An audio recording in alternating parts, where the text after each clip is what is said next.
सकाळी घरातलं स्वयंपाक पाणी लवकर आवरलं आणि शेतामध्ये गेलो, कारण की राहिलेलं सगळं काम आज करून घ्यायचं होतं असं मला माझ्या सासूबाईंनीच आधीच सांगितलं होतं. मात्र 2-3 दिवस माझी तब्येत खराब होती, त्यामुळे शेताकडे जाता आलं नाही. मात्र आज सकाळी मला आठवतंय, लवकर मी उठून शेताकडे गेले होते आणि त्याच वेळेस दुपार झाली. आज मात्र पावसाचं आणि ढगाळ वातावरण असल्यामुळे भूक तर काही लागलीच नव्हती. अचानक पाऊस सुरू झाला. मी मात्र साडीमध्ये होते. माझ्या हातात एक विळा होता. शेतात आलेलं मी गवत काढत होते. पाऊस आल्यामुळे सगळीकडे चिखल होऊ लागला होता. मी थोडीफार ओलीचिंब झाले होते. उभं राहण्यासारखं शेतामध्ये आडूसा पण नव्हता. पण आमच्या बाजूच्या शेतामध्ये एक झोपडी होती. तिथे कधी काळी कोणीतरी थांबायचं, पण मी आणि आमचं आणि त्यांचं जरासुद्धा पटत नसायचं. तरी पण बाजूच्याच उभे असलेले त्या व्यक्तीने मला हाक मारली. त्यांचं नाव विजय होतं. त्यावेळेस ते स्वतःहून मला म्हणाले की "अहो वहिनी, पावसात किती भिजताय, या इकडे, थोडा वेळ थांबा आडोशाला, आता काही पाऊस बंद होणार नाही, काम मात्र थांबवा." ते असे म्हटल्यानंतर मग काय, मला दुसरं काही सुचत पण नव्हतं. अशी मी एकटीच होते. आमच्या घरच्यांना, त्या शेजारच्या बांधातील रानातल्या लोकांना बोलल्यावर अजिबात आवडायचं नाही. तरी पण मग काय, मी एकटी होते म्हणून धावतच त्यांच्या झोपडीकडे गेले. माझं पाण्याने सगळं चिखलाने चप्पल भिजली होती.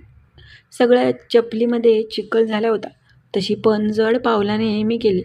झोपडीमध्ये आडोसा होता आणि मोजकी जागा होती. नाहीतर शेताला लागणारे पाईप आणि इतर साहित्य त्या झोपडीमध्ये टाकलं होतं. बाजूच्याच असलेल्या एका लाकडाच्या बुंद्यावर ते बसले होते. त्यावेळेस ते म्हटले की "अहो, येताना छत्री वगैरे काही तर आणायचं." मी म्हटलं की "नाही अहो, सकाळी थोडीशी घाईमध्येच आले." सकाळी एवढं ढगाळ वातावरण नव्हतं, मात्र आता दुपारी चांगलाच पाऊस जोर धरू लागला होता. हळूहळू आम्ही बोलत होतो. मी त्यांच्याशी तशी कधी नाही बोलले. आमचं आणि त्यांचं नेहमी बांधावरून भांडण असायचं, त्यामुळे आमच्या घरातले त्यांना अजिबात बोलून द्यायचे नाहीत. त्याच्यातच ते विजयराव, त्यांचं अजून लग्न पण झालं नव्हतं. दिसायला तरुण देखणे होते, मात्र शहरात राहायचे. कधी काळी गावी आले की नेहमी मला शहरामध्ये दिसत असायचे. त्यावेळेस ते मला म्हटले, "काय मग आज एकटंच आलाय? दुसरं घरातले नाहीत का आले? का तुम्हीच असता रोज एकटेच?" मी म्हटले, "नाही, घरातले येतील ना." तोपर्यंत मी बाहेर लक्ष देत होते. झोपडीच्या बाहेर जिकडे तिकडे पावसाने जोर धरला होता. अगदी जवळचं सुद्धा काही दिसणार नाही असंच वातावरण झालं होतं. काळे ढग दाटून आले होते. जिकडे तिकडे शेतामध्ये अगदी पाण्याचे लोट वाहत होते. झाडे मात्र शांत झोपली होती. आपल्याच असलेल्या त्या पावसाने लाजली होती. मी मात्र ओलीचिंब त्या पावसामध्ये झाले होते. मी माझी साडी पिळत होते. ते मात्र बाजूला उभे होते. त्यांच्याजवळ टॉवेल होता, जो त्यांनी डोक्याला गुंडाळला होता. ते मात्र कोरडेच होते. पाऊस येण्याआधीच ते येऊन झोपडीत बसले होते. त्यांनी मोबाईल काढला आणि पाहिलं.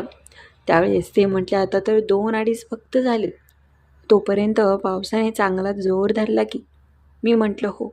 डोक्यावरचा त्यांनी टॉवेल दिला आणि मला म्हटले, "हे धरा, डोकं वगैरे तुमचं पुसा, तोंड वगैरे." मी नको नको म्हटलं, "असू द्या." त्यावेळेस ते म्हटले की "अहो, राहू द्या, त्याच्यात काय आहे? कोण पाहणार नाही आता तुम्हाला, नाहीतर परत आजारी पडसाल. आधीच तुम्ही खूप भिजून गेलात आहात." मी म्हटलं, "बरं." भिजल्यामुळे साडी माझ्या अगदीच सगळ्या अंगाला जणू काही घट्ट चिकटल्यागत झाली होती. मी त्याला वाळवण्याचा प्रयत्न करत होते. हाताने जेवढी होईल तेवढी साडी मी पिळून घेतली होती. ते माझ्या बाजूला उभे असल्यामुळे मला खूप वाटत होती, पण ते माझ्याकडे पाहत नव्हते. हे पाहून मी त्यांच्या हातामधील टॉवेल घेतला आणि अगदी तोंड आणि डोकं अगदी व्यवस्थित स्वच्छ पुसून घेतलं. नंतर मी त्यांचा टॉवेल झटकला आणि बाजूलाच असलेल्या एका पाईपवर मी वाळत टाकला होता. ते मला त्यावेळेस काही बोलले नाहीत. मला मात्र आता थंडीने हुडहुडी भरू लागली होती. थंडी वाजत होती ह्या चिंब पावसाने भिजल्यामुळे. आता थंड वारासुद्धा सुटला होता. ते मला म्हटले की जाताना मी आहे, वाटलंच तर आपण सोबत घरी जाऊ.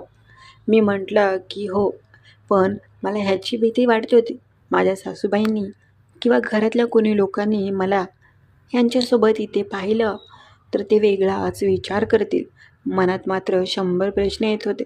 असं वाटत होतं की कधी घरातले आले तर काय होईल. ते मला म्हटले की नका काळजी करू तुम्ही, कारण की नाहीत कोणी येणार आहे पावसामध्ये. मी म्हटलं की हो, ते तर आहेच हो, पण थोडंसं मनात धाकधूक तर होतेच ना. ते म्हटले की हो, ते तर आहेच. तुम्ही जेवण केलं का? मी येताना भाकरी आणली नव्हती, मात्र त्यांनी डबा आणला होता. मी म्हटलं नको, येताना मी जेवणच केले आणि ह्या वातावरणाने कुठे भूक लागते तेव्हा. ते म्हटले हो, पण 2 घास खाऊन घ्या. मी म्हटलं नको, तुम्ही जेवा. त्यावेळेस ते मला म्हटले हो, मी तर जेवणारच आहे. सकाळी घरातून उपाशी आलोय. आता खूप भूक लागली. त्यांनी बाजूलाच असलेल्या एका पोत्यावरती स्वतःला बसवलं आणि डबा खोलला. जेवणाची त्यांनी भाकरी काढली आणि जेवू लागले. ते मला 2दा विनंती करत होते, अहो जेवा, 2 घास खावा. मी म्हटलं नाही नाही, नको, मला भूक नाही. मी एवढंच बोलले असेल. नंतर त्यांनी पोटभर जेवले आणि जेवून बाजूलाच बाटलीमधील पाणी पिले. ते बसले होते. अधूनमधून मोबाईल पाहायचे आणि ते मला म्हणले की तुमच्या आणि आमच्या घरातल्यांचं पटत नाही, पण तुम्ही नका काळजी करू. मित्र असल्यासारखंच मला बोलत जावा. मी म्हटलं की हो. तुमचं माहेर कुठलं हो, असं त्यांनी मला विचारलं. मी माझं माहेरचं नाव सांगितलं. का हो, काय झालं? त्यावेळेस ते मला म्हटले की नाही, असंच विचारलं. तुमचा स्वभाव खूपच गोड आहे. तुम्ही बोलायला आणि कामाच्या बाबतीत पण चांगले आहात. तुमचे घरातले नाहीत, पण आमच्या घरातले पाठीमागं तुमचं नक्कीच नाव काढतात. तुम्ही किती समजूतदार आणि शांत स्वभावाचे आहात, हे मला नेहमी सांगत असतात. मी म्हटलं हो का? खरंच म्हणताय की असंच काहीसं बोलताय? त्यावेळेस ते मला म्हटले की नाही, खरंच मी पण तुम्हाला शेतात येताना पाहतो. तुम्ही जास्त कोणाला बोलत नाही. कामाव्यतिरिक्त आणि असा स्वभाव मला खूप आवडतो. मी म्हटलं की हो, मला नाही जास्त कोणाला बोलायला आवडत. आता मात्र पाऊस अजूनच जोर धरू लागला होता. पावसाने सगळीकडे जणू काही मुसळधार वातावरणच करून सोडलं होतं आणि त्याच्यात वारा पण असल्यामुळे त्यांची झोपडी एवढी मोठी नव्हती. पाऊस चांगलाच झोपडीमध्ये येऊ लागला होता. त्यामुळे मी थोडीशी आतमध्ये सरकली. एवढी जागा पण पुरती नव्हती, पण ते एका बाजूला होते. मी तशीच पावसामध्ये थांबली होती. पावसाचं पाणी माझ्या अंगावर कडेला पडत होतं. त्यावेळेस ते म्हटले की या थोडंसं आतमध्ये. मी म्हटलं नको. हळूहळू आम्ही एकमेकाच्या खूप जवळ येऊ लागलो होतो. मात्र मी माझ्या भावना सावरत होते. मी स्वतःला सावरत होते. हळूहळू ते मला म्हणाले की मगाशी ह्यासाठी मी विचारलं की माझ्या घरातले पाहुणे पाहत आहेत. तुमच्या इकडे कोणी एखादी माझ्यासारखी मला मुलगी असेल तर नक्की सांगा. हे ऐकून मी आश्चर्यचकित झाले. तसं त्यांचा स्वभाव खूप चांगला होता. ते नोकरीसाठी शहरामध्ये असायचे, पण कधी मी त्यांचं वायपट वागताना पाहिलं नव्हतं. ते बाजूलाच उभे होते आणि मला बोलत होते. माझ्या घरातले नेहमी ह्यांच्याविषयी बोलत असायचे. अर्थात माझी नणंदबाई विजयचं सारखं नाव काढायची, पण मला हे त्यांना सांगायचं नव्हतं.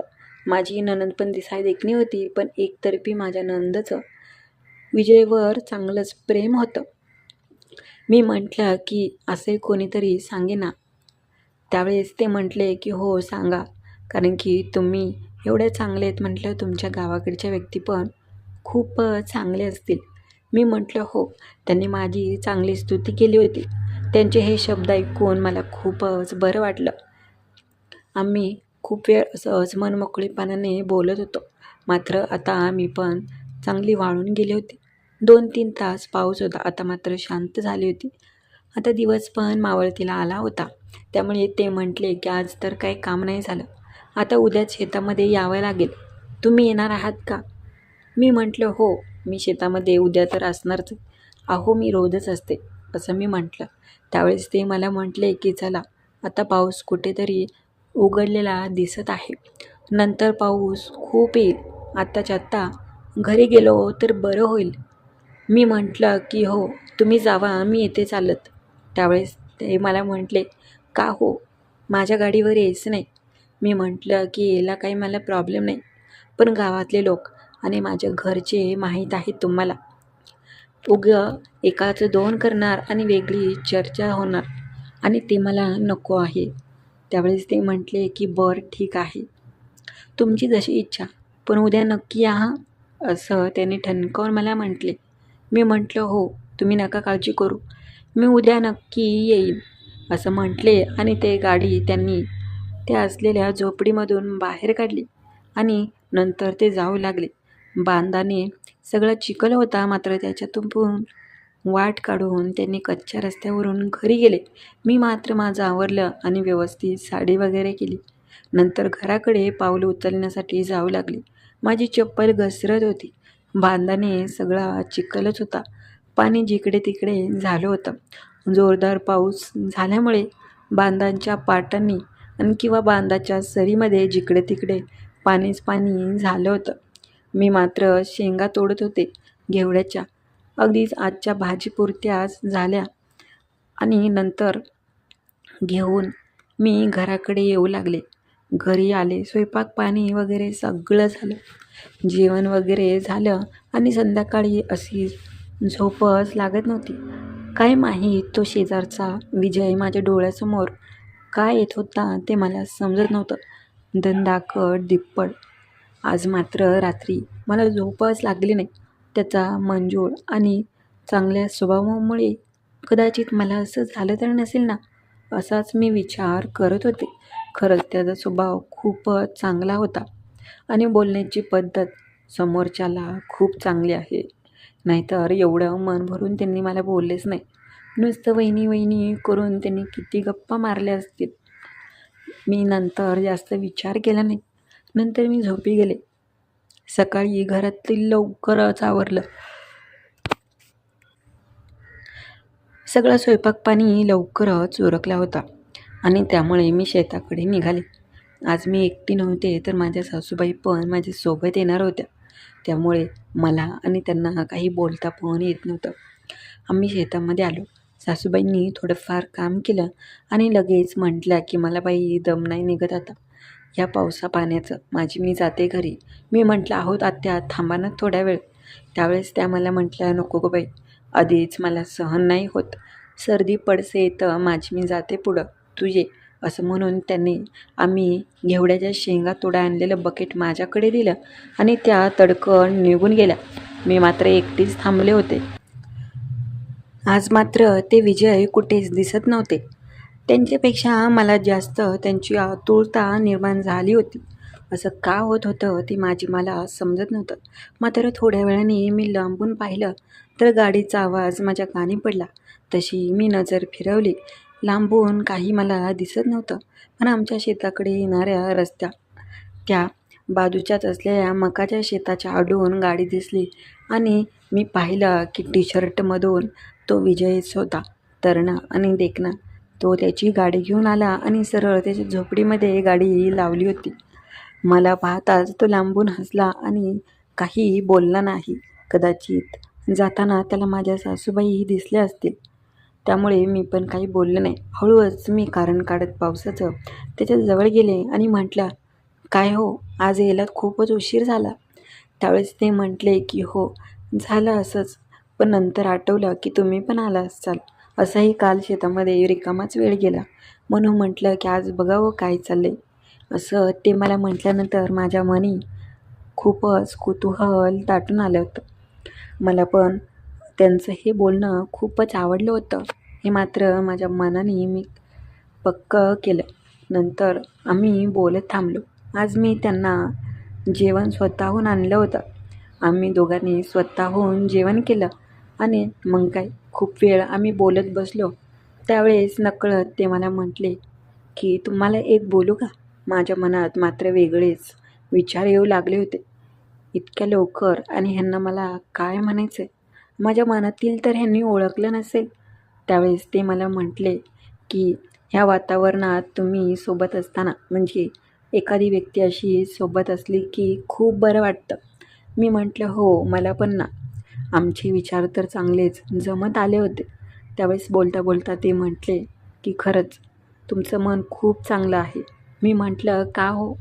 ते मला म्हटले की तुम्ही काल अगदीच यायला इथे घाबरत होता आणि आज चांगल्या मित्रासारखं मला बोलताय. आम्ही एवढंच बोलून अगदीच प्रेमाच्या गोष्टी करू लागलो. हळूहळू आमच्यामध्ये चांगलीच जवळीक वाढली आणि मग काय, त्याच घरामध्ये काल जिथे आम्ही भेटलेलो तिथेच आमचं प्रेम बहरत गेलं. नजरेची भाषा आता आमच्या मनाला समजली होती. आम्ही जवळ आलो आणि ओठावर ओठ टेकवले. मग काय, अजून पुन्हा तो वादळी पाऊस चालू झाला आणि मात्र इथे आतमध्ये तुफान चांगलंच आलं होतं. आम्ही एकमेकांच्या मिठीतच तो दिवस घालवला आणि एकमेकांना आनंद दिला. त्यांच्या चेहऱ्यावर आणि माझ्या पण चेहऱ्यावर समाधान मात्र त्या भेटीचं दिसत होतं. तिथून पुढे अशाच भेटी होत गेल्या. आज ह्या गोष्टीला जवळजवळ 2 ते 3 महिने होऊन गेले आहेत. मात्र त्यांच्या भेटण्याची ती आस आणि त्यांना पाहण्याची ती उत्सुकता अजूनपर्यंत कमी नाही झाली. तर कशी वाटली कथा ते नक्की कळवा आणि नवीन असाल तर आपल्या चॅनलला लाईक आणि सबस्क्राईब करायला विसरू नका.